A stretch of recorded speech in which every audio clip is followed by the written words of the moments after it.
It's the Prentice Allsup Heating and Air Coach's Corner, fueled by Donut Country and McDonald's on 1019 100.5, 1450 WGNSSports.com and Big G TV. The Coaches Show is brought to you by Prentice Allsup Heating and Air, family owned and operated since 1977. Get the best service with Prentice Allsup Heating and Air online at PrenticeAllsup.com. Danny Brewer here. Extremely pleased to be joined now by Laverne assistant basketball coach Jay Johnson, head coach Mike Greenwood. This is his first year there. He's not here. Mike's my boy. I know he's not feeling well, so we'll send some get well wishes out to Coach Greenwood. How about that, Coach Johnson? How are you this morning? I'm doing pretty good. How you doing, sir? I'm good. Okay, so what I like to do, especially when it's a guy's first time on the show, is let's introduce our listening audience to Jay Johnson. Tell me a little bit about Jay Johnson. Where are you from, Coach? I'm from Newport News, Virginia. I played college football at Middle Tennessee State. Played football and basketball my whole life, quarterback and point guard. Last year I was the head varsity basketball coach at River Christian Academy. It was a brand new private Christian school. And this year I coach quarterbacks at Laverne, and now I'm coaching basketball. I'm the head JV coach also, and assistant varsity basketball coach at Vergne too. Well, very good. So it sounds like we've got a decorated past. You know, sometimes I ask folks, well, how'd you get to Middle Tennessee? And, of course, there's an old boy named Steve Willie. I said, man, how'd you get to Smyrna? He said, well, I took I-24. But I guess from what brought you to Middle Tennessee was Middle Tennessee State University. Yes. And you told me you played for Coach Andy Mack, right? Yes, Andy McCollum. Coach Mack, yes. So your time at Middle Tennessee State, I guess obviously that indoctrinated you to this area. Is that why, and you kind of liked it, is that why you've stuck around here, or just opportunities? Tell me about it. Yes, being around Murfreesboro, when I first got here, there was really not too much going on in Murfreesboro. Now, as you see, it expanded, it's big, it's a nice city going on. And I played down here in 2000, graduated 2003, had a daughter, so I stayed around for be a father and stuff, and then I just got acclimated with the city and got everything, so stayed around. It's a nice area to be around. A lot of opportunities here and stuff. I moved some of my family down here. I have brothers that live down here with me also. So that ended up staying basically because of my kids and then the area itself. Okay, well, very good. So you started at Laverne because of football, right? Yes. So football. And then Coach Greenwood, I guess, meeting him, and he kind of encouraged you to help him with the basketball program. Yes, because I was coaching. Like I said, I was at a private Christian school last year, but I came to Laverne for the head coach, Chris Johnson, to help him with the football team. And then I was like, well, since I'm already in this school and got a brand new coach, I introduced myself to Coach Greenwood, asked him did he need any assistance, and I told him what I do, my background in basketball, and he was like, we talked and had a conversation, and that's where it started. Okay, so obviously you and Coach Greenwood share the same philosophy, and that's what I want to talk about first. The Laverne philosophy. Talk about the first year into a program. It can be a little bit a transitional type period. Yes. So talk to me about trying to transition the program and mold it the way you guys want it. What's the philosophy for Laverne basketball right now with you and Coach Greenwood? Hard work, running fast, playing fast. The brand new right now, because like a lot of teams we're playing against, they probably been together had the whole summer or maybe a year. We've only like 5 weeks, 6 weeks maybe into this, so we're trying to instill hard work, playing for your teammates, sharing the ball, communicating, giving everything you got on the court, stuff like that, just being great teammates for each other, trying to learn the system, and also just encouraging each other, and to take the bad, since we have a young team also. So since we take the bad that's going on and try to build on that, and just try to build it from the ground up to the top. So it's just creating familiarity. Yes. I mean, with everybody, not only with coaches and teammates and players and all that kind of stuff. Yes, it's brand new everywhere. Brand new coaching staff, and a lot of players are sophomores and a couple of juniors. We have 3 seniors, so the team is very young. So when we're telling them now that whatever's going on now, the break is coming up, which is good for us. Because now we get to have a couple of weeks to install a lot of things that we need to do for this team for us to be better. And then, the district is coming up. So right now, once the district start, everybody is at 0-0, and we go from there. Right. So let's talk a little bit about what's happened so far. I know you've played a pretty good schedule. Yes. So talk about what's happened so far and kind of some of the things that's gone on with Laverne basketball. Right now, we've played some great teams. Kirkwood, Brentwood.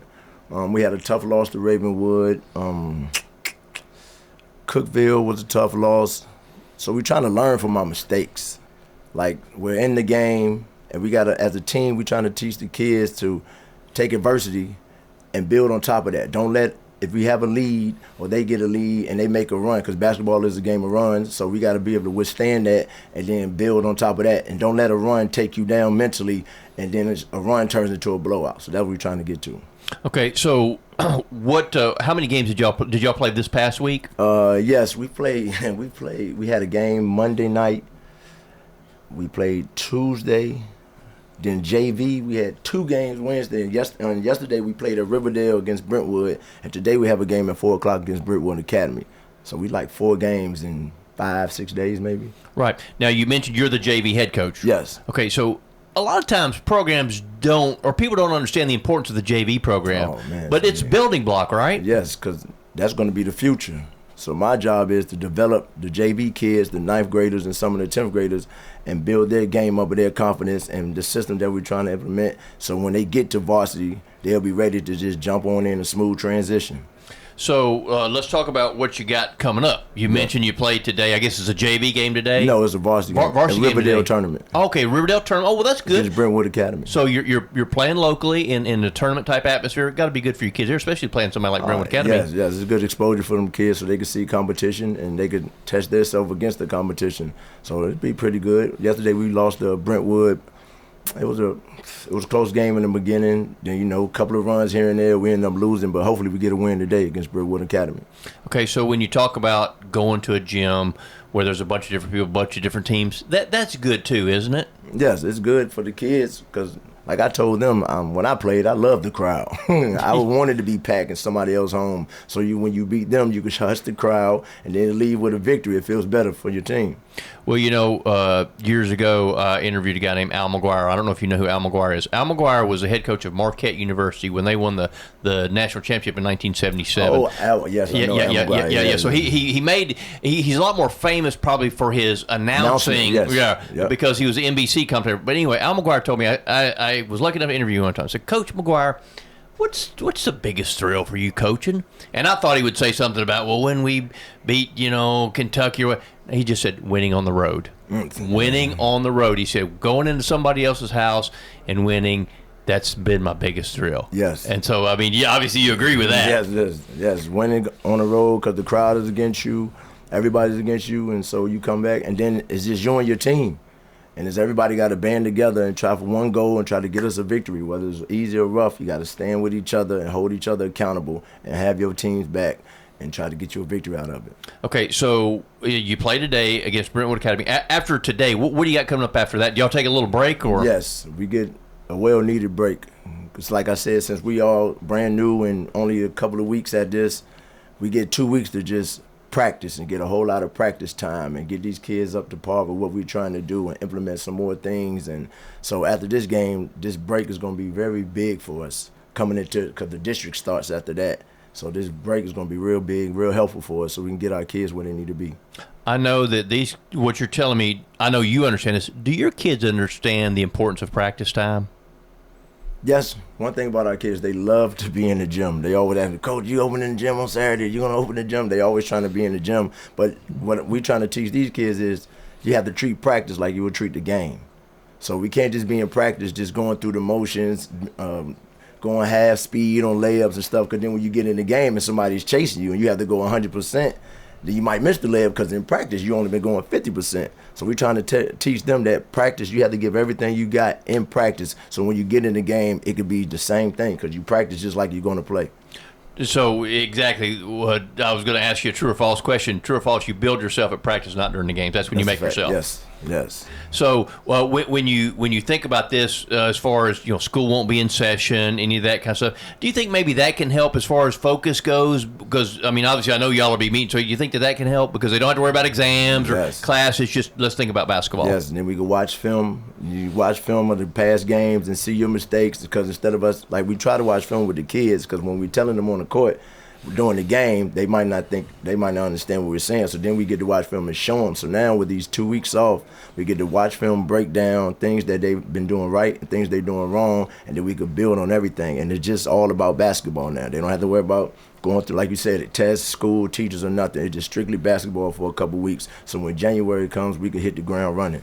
The importance of film watching, because now in today's age, that's a big thing, because you can break down. Because before, years back, you could say, probably when you played, when you basketball, your coach say, well, man, against so and so you didn't do this, but you just had to go off what he said. But now you can actually see it, right? Yes, because now you have the huddle, so now they can go and watch the games the day after, and so when you come to practice, you can show them, listen, remember when I told you on the inbounds to set a solid screen? You told me you did. You see how you just walked around him and he got through? That's why we couldn't get the ball in bounds. Now you can show them everything. Maybe supposed to cut off the baseline. I told you close out and cut the baseline off, and then you look like I didn't know what I was saying. This is the play I was talking about. So yes. So what you're trying to do here essentially is create students of the game. Yes, because I think I am a teacher of sports. Like, I train kids and everything. So for me, teaching the sport, anybody could just take you on the court, run a play, but can you teach a kid actually what basketball is about, the ins and outs, and how to play the game the correct way? Yeah, exactly. No, 100%, because that's right. So a teacher of the sport. I love that. Okay, so Christmas time, it's here. Yes. What is on the Christmas list for you and Coach Greenwood? What would you love for your team to give you guys as coaches heading into the holidays and into the new year? A Christmas gift, hard work, attention, and what I want to give these kids is some success and smiles. Get some victories so that I can see them smiling after the game and understand that the hard work they've been putting in is now paying off. So that's what this break and this Christmas is about. I want to give them some success and smiles so they can know, okay, all this work we've been putting in is finally paying off. Well, Coach, you've made a positive first impression on me. I think that things are going in the right direction down there at Laverne. Coach Greenwood, I know he's the man down there. Yes, Get well soon, Coach. Get well, Coach. Yeah, that's right, because we need you. But if you want to see some good basketball, head down there to Laverne High School. 4 o'clock. There you go, at Riverdale. That's right, Brentwood Academy. You got something for Brentwood Academy. Yes. Okay, Coach Jay Johnson, Laverne High School, appreciate your time. We certainly wish you the best of luck. Yes, see you. The Coaches Show is brought to you by Craig's Tax Service, specializing in personal and business tax preparation, financials, and bookkeeping services. Find out more at craigstaxservice.com.